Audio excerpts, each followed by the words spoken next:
Light, camera, action, cut.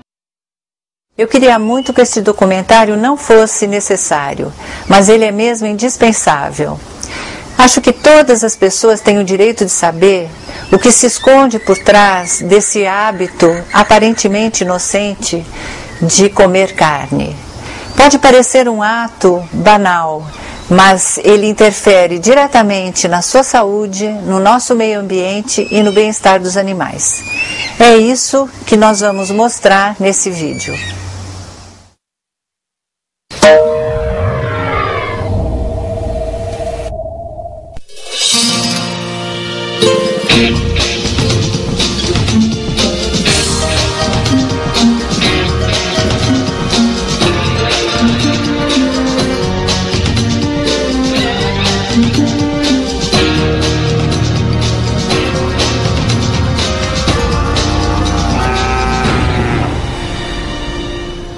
A questão do consumo de carnes no mundo está ficando muito complicada por muitos ângulos, né? E esse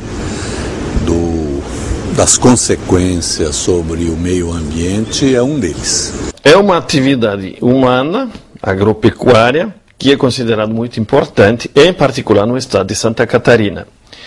Mesmo assim, pelos impactos que tem, diversos impactos, e eu vou me limitar aos impactos no fato de poluir, estragar o meio ambiente, o impacto sobre os recursos hídricos, em particular, é muito grande. Em 7 anos, dobrou a produção mundial de carne. Ela passou para 250 milhões de toneladas anuais. E isso produz um efeito muito complicado sobre o meio ambiente. Quer dizer, exige cada vez mais área, exige cada vez mais água.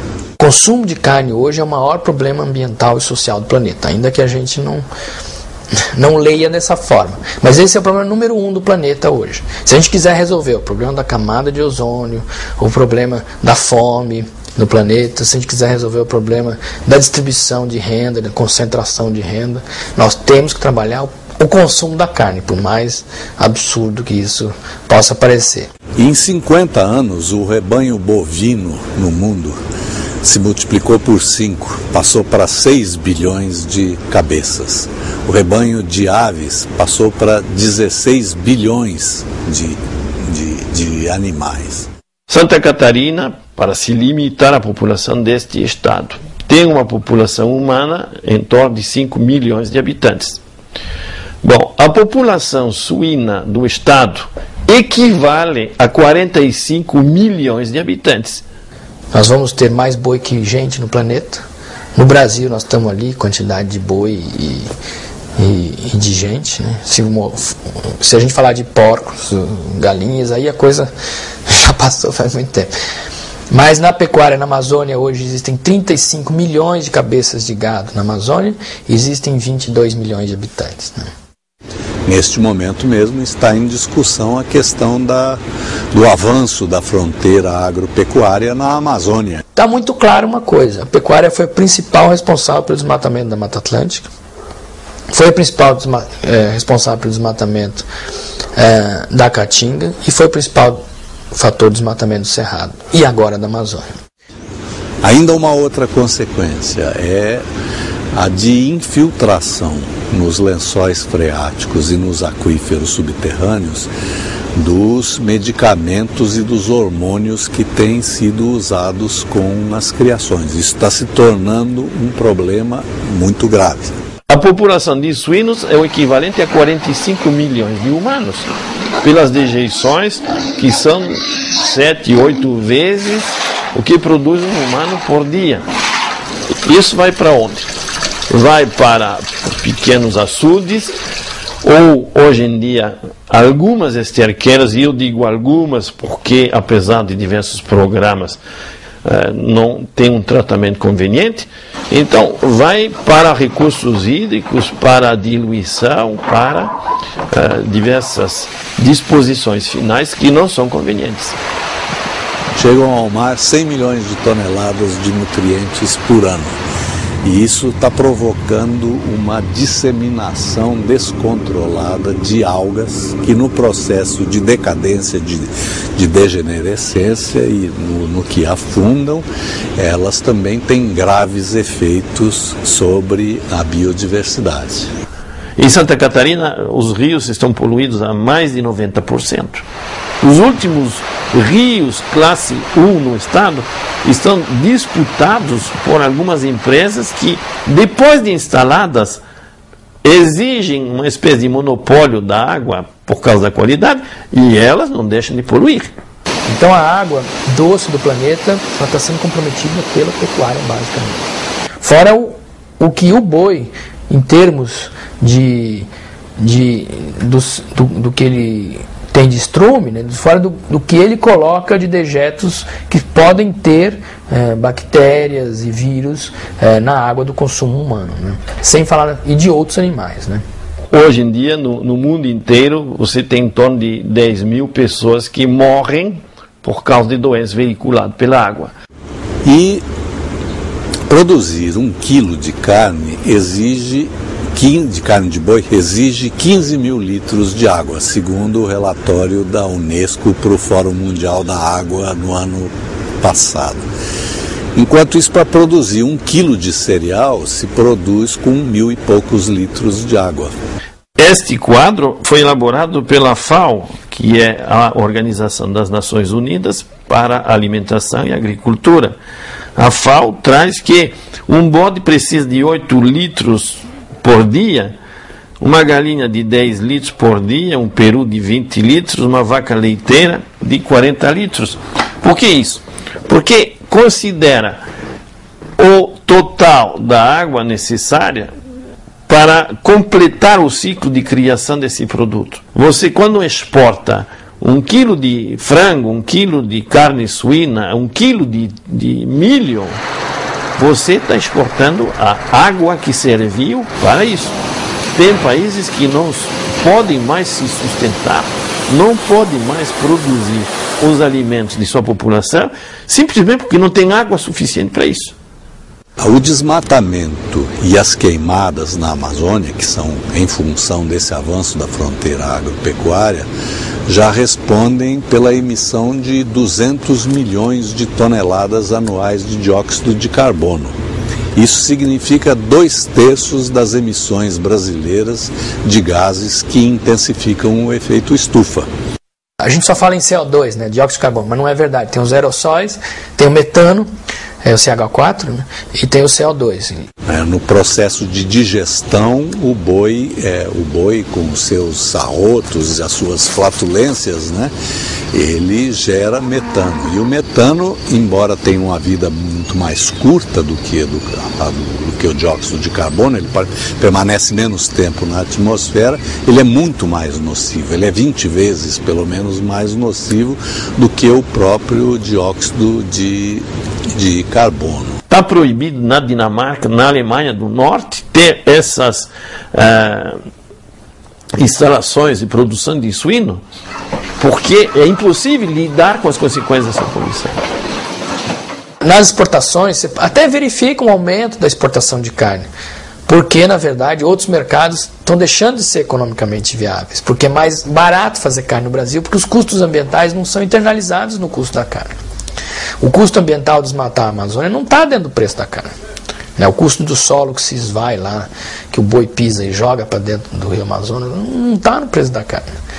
Nem a mudança climática do planeta. No momento que você internaliza esse custo, a carne brasileira seria inviável, seria o pior negócio do mundo. E ela é o pior negócio para o Brasil. Isso é absolutamente indiscutível. Você não pode discutir isso. Não tem como justificar que você vai abalar ecossistemas, vai retirar muito mais do que você recompõe, ou restitui ao sistema, só para poder exportar para um outro lugar. Que em uma década, de 92 a 2002, mais de 3 milhões de empregos foram fechados nessa área. Quem gera postos de trabalho é a agricultura familiar, não esse modelo do agronegócio.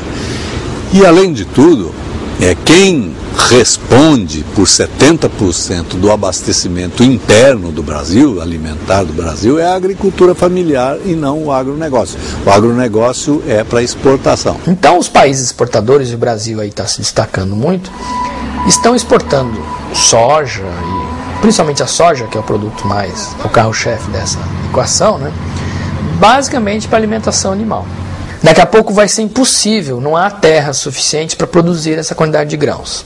O Brasil deveria ser obrigado, em primeiro lugar, a alimentar a sua população e em condições, digamos, saudáveis, e se sobrar e não houver impacto de saúde, impacto ambiental e outros, ele poderia pensar eventualmente em exportar algumas sobras. E tem um outro ângulo da questão, que é o Brasil ficar nessa posição há muitos séculos de fornecedor de produtos primários, né, com pouco valor agregado e com os preços controlados fora do Brasil, são ditados pelas grandes corporações internacionais. Que o potencial consumidor de carne da Europa, dos Estados Unidos, do Japão, precisa saber que essa carne que vem com cheiro de floresta queimada, ela vem carimbada com destruição da camada de ozônio do planeta, vem carimbada, né, com toda essa cadeia de sofrimento, de problemas que ela significa, né? Nós estamos falando em sustentabilidade e praticando a insustentabilidade para as gerações vindouras.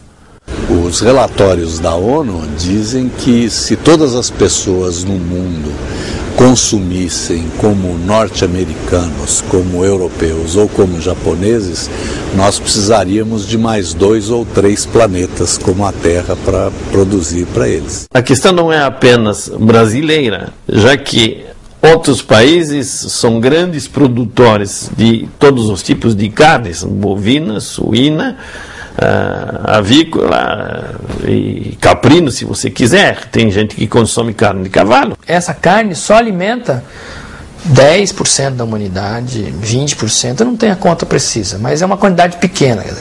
É a quantidade que não passa fome, que se deixasse de comer carne, não iria passar fome, porque tem outras alternativas, tem dinheiro para outras alternativas. Agora não. Quando tem 1/3 da humanidade em condições miseráveis de passando fome, né, ou no limite da fome, nós podemos resolver esse problema imediatamente liberando o cereal que vai para a pecuária. Então o boi é assim, a opção pelo consumo de carne é sim o principal responsável pela fome do planeta. O Brasil, em 1964, tinha 1% do comércio exterior do mundo, em valor.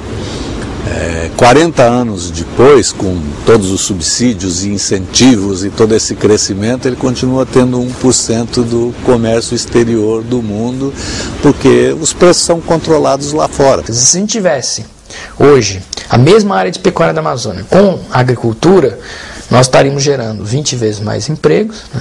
Uma renda muitas vezes maior, e provavelmente o impacto também seria menor. Na Amazônia eu conheço mais de 500 projetos bem-sucedidos que mostram uma alternativa para a pecuária aqui, como fazer o artesanato ali, como extrair a madeira de forma sustentável da floresta. Nós teríamos que reduzir a produção, ter outro tipo de produtividade. Aí nós voltamos aos valores, e isso não é compatível. O nosso sistema econômico capitalista quer acumulação e quer mais acumulação e mais lucro e cada vez mais lucro. Faz isso às custas de tudo. Nós aqui, não eu, porque não como mais carne, decidi que isso não faz sentido ambientalmente para o meu corpo. Nós aqui, enquanto cidadãos aqui do Sudeste, principalmente, consumimos a carne da Amazônia. Então a Amazônia está sendo comida, né, dia a dia, né, e as pessoas não percebem esse ato, né. E a gente fica olhando aí foto de satélite, foto de queimada, é como ficar olhando a febre, não olhando a doença. A doença é a pecuária e o doente é quem come o boi. Então, por muitos ângulos, essa questão das carnes está sofrendo sérios questionamentos, né? Sem falar nas campanhas em defesa do direito à vida